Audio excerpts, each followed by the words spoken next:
Hey everyone, it's Ant Will the Comic Geek, and I'm back. AKA, I'm Ant Will. I'm sorry there were no videos uploaded last week. I was busy, I was away, and now I'm back. So, I got a lot of negative comments on last week when I didn't put up anything. And no, they didn't say that, why you didn't put up a video yet? Thank God you guys did not put something like that up. What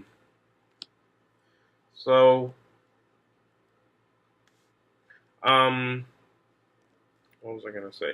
I was busy working, and I was with my family because I needed it, and now I'm back in college. So, anyway, there are going to be 2 videos up today. One right now, and one's going to come up later on. So, I hope you guys enjoy, and I'm sorry for last week. Let's get into this.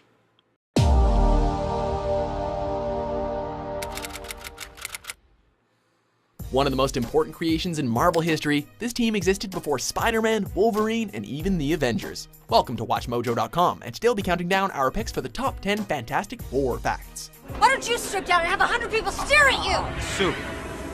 What?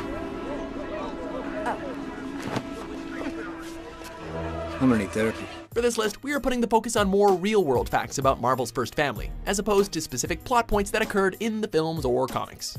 I can think of 14 different ways to seal you in that armor forever.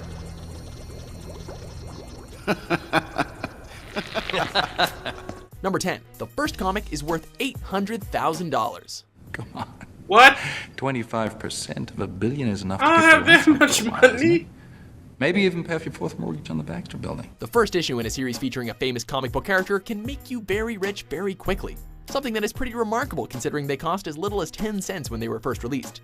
1961's Fantastic Four #1, for example, is valued at $800,000, as long as it's in tip-top condition. Typical of Victor Von Doom to build a 30-foot statue of himself. Heck, even an ungraded copy that is in mediocre condition can earn you several $100s depending on the buyer. If you have a ton of old comics put away in boxes in your attic, you may want to go through them. You could be sitting on a gold mine. Well then, to our future. Together. It's funny how things turn out, isn't it? Number 9. Bill Murray played the Human Torch. God damn it, Bill fucking Murray! Sure, Bill Murray himself may actually be a superhero, but it's hard to picture him playing one of the Marvel characters. You know, the whole country is looking for the Human Torch. Yeah? And he's right here working with us on cars.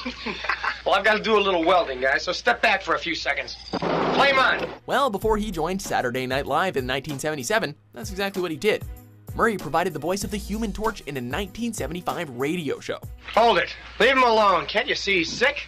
He's got amnesia, loss of memory. He doesn't even know who he is. Although it only lasted 10 episodes, the show featured the entire Fantastic Four team along with Ant-Man, Nick Fury, and the Hulk, and it was narrated by Stan Lee. As Johnny explains his superhuman abilities, one of his ex-teammates is right outside. Plus, it had Bill friggin' Murray.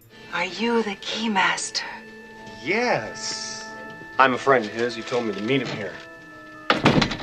I didn't get your name. Number 8. Invisible Girl became Invisible Woman. What about the rest of the team? That's the Invisible Girl. What about your leader? The first version of Sue Storm in the comics was a little bit I didn't ridiculous, like to say the Girl. least. For starters, she was married to Reed Richards despite being nearly 20 years younger than him.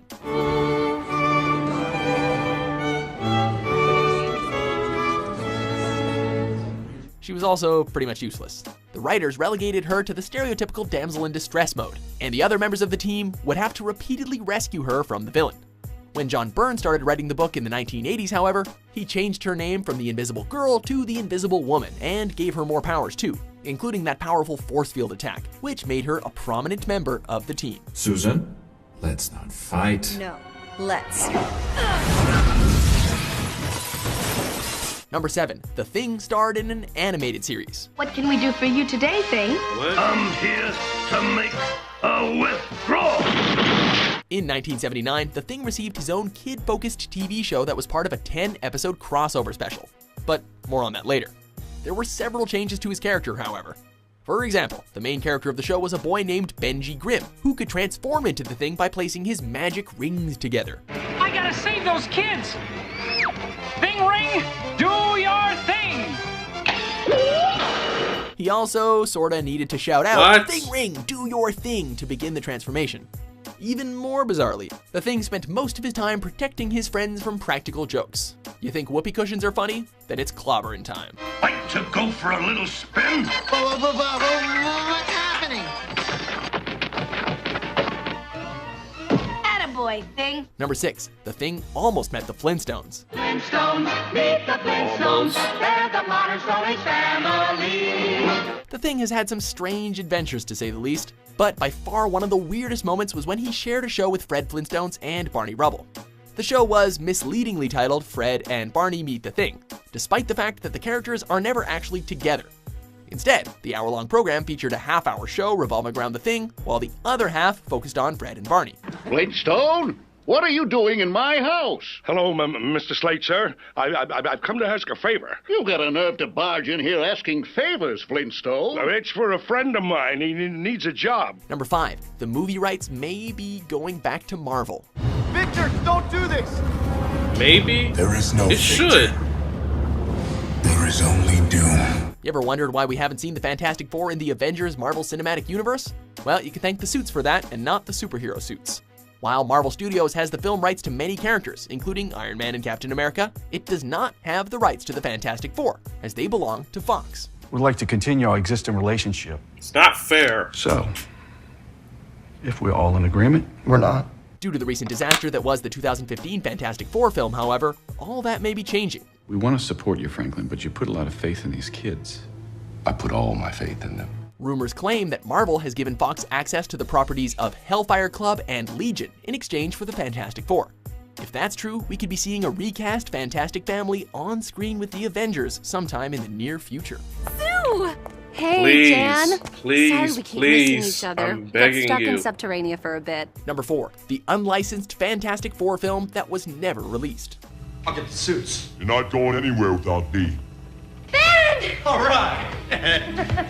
It's no secret that it's been difficult to adapt the Fantastic Four to the big I screen, remember with that all 3 film. films receiving backlash from fans and critics alike. The struggle goes back as far as 1994, however, when German producer Bernd Eichinger made a low-budget Fantastic Four film to retain the rights. It's clobbering time. He failed to tell his directors and actors, however, who all thought they were making a legit movie. The film, which had a budget of just $1 million and was directed by B-movie legend Roger Corman, was never released in theaters. Reed, help me. We were friends once. Remember. Number 3, the lineup has changed. I thought you were supposed to get stronger the madder you got. Well, get mad, you dumb monster. I'm already mad. Similar to the Avengers, the Fantastic Four roster has changed several times. In fact, every member of the Fantastic Four has left to join a different team at one point or another. Your attention, please. Spider-Man, the Lizard, and the Fantastic Three are cordially invited to tea at Victor Von Doom's residence. As a result, the team has had a large number of additional members, including Luke Cage, She-Hulk, Black Panther, and Ant-Man. There was also a team called the New Fantastic Four, which featured a completely new lineup consisting of Hulk, Spider-Man, Wolverine, and Ghost Rider. Reed feels responsible for Ben becoming the Thing. But he has forgotten that you're the one leading us now. What do you want us to do? Number 2, they were created as Marvel's answer to the Justice League. The Fantastic Four, starring Reed Richards, Sue Richards, Johnny Storm, Ben Grimm. It probably comes as no surprise that there is a huge rivalry between DC Comics and Marvel Comics, and as a result, each company has created similar characters and storylines over the years. This professional rivalry may they should have make a helped video create the game about Fantastic it. Four.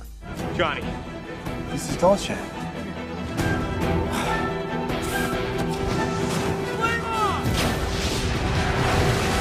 According to some sources, Marvel was jealous of the success of the Justice League and wanted to create their own superhero team. My publisher had learned that DC Comics, which was then called National Comics, had a book called The Justice League and it was selling very well. And it was made up of a number of superheroes. So he said to me, Stan, why don't you come up with a book with a team of superheroes? Others, however, note the similarities between the Fantastic Four and DC's Challengers of the Unknown, and claim that Marvel's team is nothing more than a DC ripoff. And 15 years later, I'm one of the greatest minds of the 21st century. For the Justice League. I'm engaged to the hottest girl on the planet. And the big jock who played quarterback in high school, well, he's standing right in front of me asking me for my help. Before we unveil our #1 pick, here are a few honorable mentions. Yes, he has a thing. Johnny Storm wasn't the first Human Torch. Yeah, I know that. They've all died. The Frightful Four.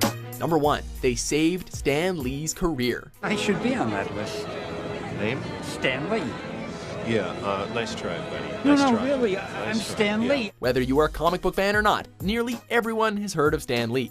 Lee had some success writing Captain America stories in the early 1940s, but following the war, the superhero genre began to fade out. The main objective was to try to make them as close to real human beings who might have possessed superpowers as I could. Lee almost left the industry, but thanks to a new assignment and the urging of his wife, he decided to create the Fantastic Four, a team of superheroes with a flawed humanity. Welcome back to the Baxter, Dr. Richards. I've got the usual for you.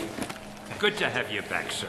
The overwhelmingly positive response to the team convinced Lee to stay in the industry, and he would go on to create some of the most famous characters of all time.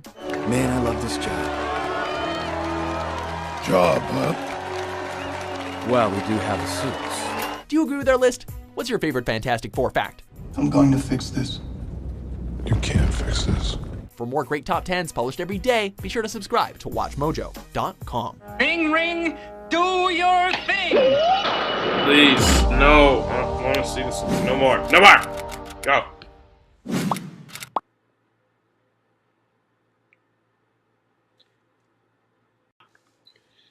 You guys know that's officially going to be stuck in my head now. Stuck in my head. Really? Thing ring, do your thing. Oh, God. Ugh. Anyway, I never see the Fantastic Four anymore. I love the Fantastic Four. I just really hope Marvel can make a new Fantastic Four. Well, I kind of like the new one that came out in 2015. Yeah, I'm just saying that because it's my opinion. So, yeah. Anyway, I don't see Fantastic Four comics anymore, because Marvel didn't publish anything because they're too busy doing the Civil War II thing, and I don't see any more X-Men comics either. Do they still do those? Do they still publish X-Men comics? Make sure you guys comment below if you guys know. Oh, and yeah. So anyway, another video will come up in the afternoon, and I'll see you guys later.